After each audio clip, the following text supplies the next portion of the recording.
Um, I think just the history with Ron Rivera and the type of the guy he is, and the organization and the culture that he brings.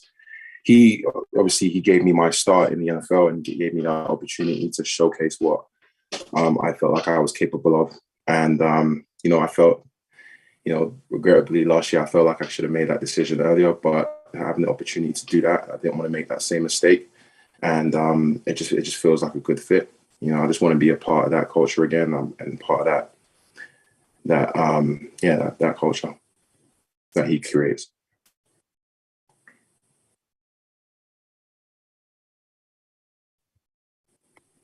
How did the process go down with them signing you? How'd you find out? How did I find out? My agent, I guess. My agent, yeah, my agent said that he expressed some interest. I also was very adamant that there wasn't any other team that I wanted to play for. There wasn't any other coaches that I wanted to play for as well. And so, and that's how it all happened. What do you kind of make of? It seems like there's a Carolina, Buffalo, Washington pipeline almost. What is it like being part of that, and what do you make of that? I think it's cool. I think in any environment, you want to work with guys that and guys that you know what you're going to get out of them, and I think it's a really cool environment. I think you're going to see that regardless of what teams there are across the league. Guys are going to want to work with guys that they know and trust, and they know they can get the best out of them. Going back to you talk about the coaches and Ron and all that. How did they help you as a player? Well, I don't know if you know my background. I knew nothing about football, so and this will be my and just the culture, the environment they created. It was that of learning, that of patience, that of growth, that of wanting to be better. Not just on the field as well, just how how the coaches and Ron Rivera in particular carries himself as a man is something that I've never been around of in terms of like role models and men carrying themselves in that way, and it just rubs off, and you want to be like that. But this is my 7th year in the league, 5th active, so I think that being around that culture, being around that level of demand and that standard that they create has allowed me to develop and also be successful and impactful in other teams, not just in Carolina or. When did you feel like you started to really understand the game? It's forever changing. I don't want to say I still don't. I just know that my role. I just know that. I just try to I just continue my self-development so I can try and make myself valuable to a team. And that's always my philosophy going to any team. Just make yourself valuable and continue to develop. I just continue growing, and thank God that I'm still getting the opportunities, because I know that the NFL does stand for not for long, and a lot of people are still on the couch and are still waiting for that opportunity. Where have you seen yourself grow the most the past couple of years? It's where 9 of your 11 career sacks has come. So why do you think your development seems to be spiking lately? I'll be honest with you. My mindset is that of lack and coming from a place of being behind. So I take pride in this. I know what this is. I didn't have a lot of success early on in my career. So when I did get that door opened up again, I knew that it's only for a short period of time. Like I said before, the NFL stands for not for long. So in the off season, there isn't any break. It's just constant. I feel like if I dedicate my life and everything to this game, that it's going to pay dividends, and it has. And my life has changed. My family's life has changed. I think the growth happens in the off season, and that's where I'm able to kind of close the distance. And yeah. Now that you've been around for a few years, have you noticed, yourself having an impact in terms of international folks taking up the game or being inspired by your story? Definitely, 100%. There's a lot of initiatives that have come through being able to prove that a Brit or someone that hasn't had the I think the standard pathway through college and high school into the NFL. You know, coaches weren't able to trust me at first, and just because they just didn't know that they didn't know me and they just didn't trust me. Everybody in the NFL touches their money, so you want to put out someone out there that you trust. There's initiatives like the NFL Academy that started. Is obviously the international program is being successful as well. There's various charities such as the Big Kids and others that are taking parts in the grassroots level. And funny enough, the other day, my wife told me she was outside the house and there was a bunch of kids, I think probably 12 years old, and they were throwing American football, and one of the kids was like, must have fumbled the ball and he was getting picked on, and he's like, "Don't worry, you watch, I'm going to be the next Efe Obada." And it just, it made her like smile in her heart. And it just, when she told me that story, I was like, wow. I felt like London was my escape from American football, where nobody knows anything or nobody knows me. But now it's like growing, obviously due to the internationals and also, the IPP and seeing myself being in the league as well. Yeah, there are a couple of guys on this roster that kind of have, have gone, like David Bada has gone through the program, and Senis Reyes too. Just, do you know those guys already, or are you looking forward to? I do. Myself and David Bada, we so the first year he tried out for the IPP program, I actually shared a room with him. So yeah, so he's a great guy, great character, hardworking. He didn't have the success that he wanted initially, so he had to go back to Germany and work hard and come back and have another opportunity. And then, as you can see, what he's doing with it, and I feel like he's on the cusp of making really, really, really amazing and big strides in the league. So yeah. Are there some things when you look back early in your career where you kind of laugh as you reminisce about how far you've come, or maybe it was something that you said or something that happened on the field? Yes. So I'll tell you the story. So when I started playing football, just because of the size, and I was a tight end. I started off as a tight end, and that was Dallas. And I remember one practice, just didn't know the game, and they put me out in the slot, and I got in a 3-point stance, and everybody just started laughing and looking at me like, what's going on? This guy, just didn't know anything about the game. And I think that was a turning point where they said, you know what, you go play defense, because this is, the learning curve was just too high.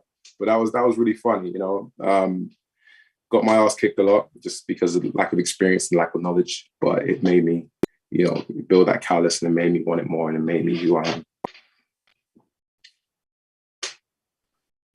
What will you bring to the defensive end room? Chase Young and Montez Sweat are a part of this team. So what do you know about them, and how can you help them in their development too? Oh my gosh, they are some very unknown names, very great players. Their resume and what they bring to the organization speaks for itself. I think for me, I think I'm going to bring some really great. I'm going to bring experience. I'm going to bring some really solid depth on the end, and then also I'm going to be very impactful on passing downs interiorly. And then, like I said, my philosophy is just self-improvement and being impactful to the team. So whatever I need to do to help the team win, I will.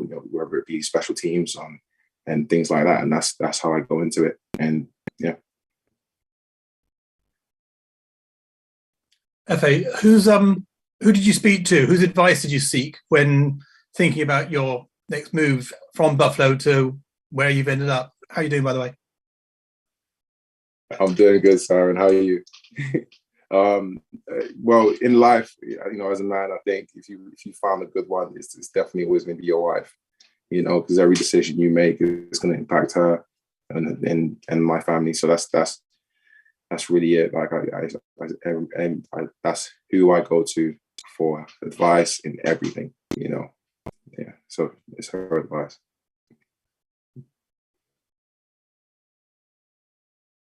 Anybody else?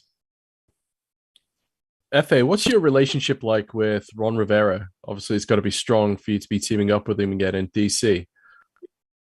I feel like we have a really good relationship. It is very strong. That, like I said, the impact that he's had in my life, the opportunity that he gave me, the atmosphere and the ecosystem that he creates. It's just amazing. And being around the league and playing for different head coaches, and it's just, I've never experienced nothing like it, and it's only right that I play for him, and he was honestly the only person I would want to play for, and I'm grateful for the opportunity that I get.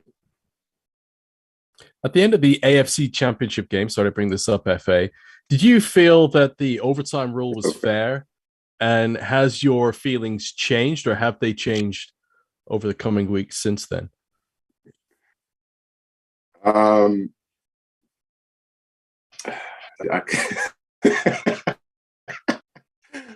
don't know how to answer that, honestly. I'll be honest with you. I don't know how to answer that. It's the NFL. There's some upsets. There's always going to be a winner and there's got to be a loser. And unfortunately, we was on the other side of that coin. Yeah. Anybody else? Yes. Hi, Efe. How are you doing?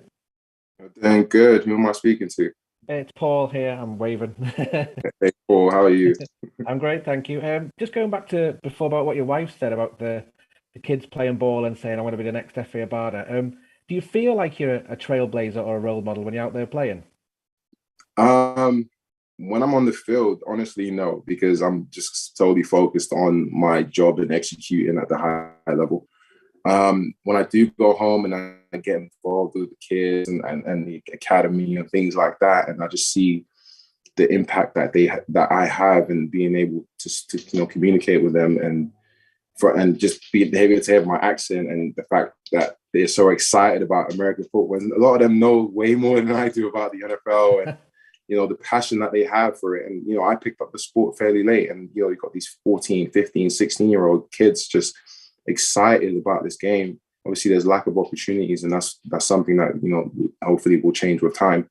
But I don't feel like a trailblazer, but it is amazing to watch from starting in the NFL, where American football wasn't known, wasn't appreciated. Even from my family, they didn't understand it. Even I didn't understand it.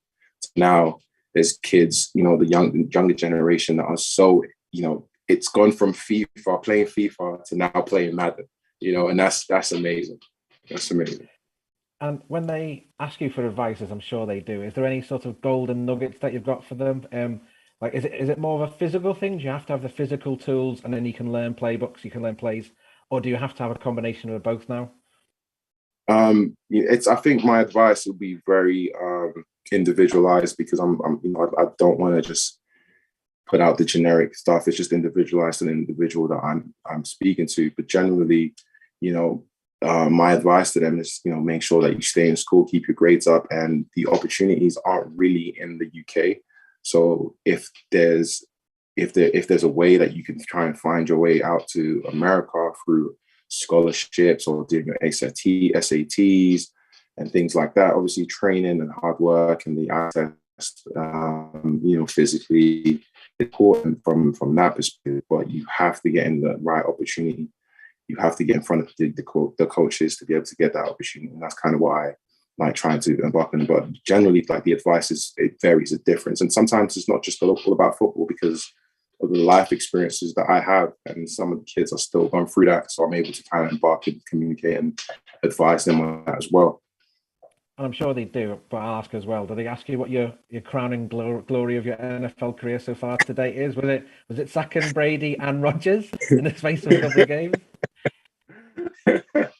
You know what? Honestly, it was amazing. But on a personal level, it's just being able to just being able to provide. And that's on the simplest form, just being able to provide for my family. It's an amazing opportunity. It's an amazing job. It's like, there's thousands of kids everywhere, and people that, from the ages of 4 that are doing everything that they can to get to this point.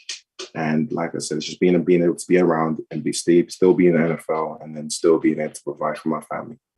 And that's my greatest achievement. That's great. But just to, sorry, I don't want to hog everyone's time, but just it's okay. It's okay. Did it feel any different when you sacked Tom Brady? Were you like, oh, what have I done? Oh no, I'm not meant to do that. Did you help him back up? What was it like? What was the deal? when you're out there, you're just competing. You know, the ranks and the fact that he's the greatest of all time to ever do it in that position. It goes out the window. You're competing, and I didn't know how huge and how impactful getting this Tom Brady sack was until after I went to my locker and my phone was just blowing up. You sacked Tom Brady. But that was I was just focused on winning at the time. Okay, thanks a lot, Efe. Good luck for the season. Cheers. Thanks a lot. Appreciate it. All right. Thanks, Efe. Appreciate it. That's cool, man. Thank you, guys. Appreciate it.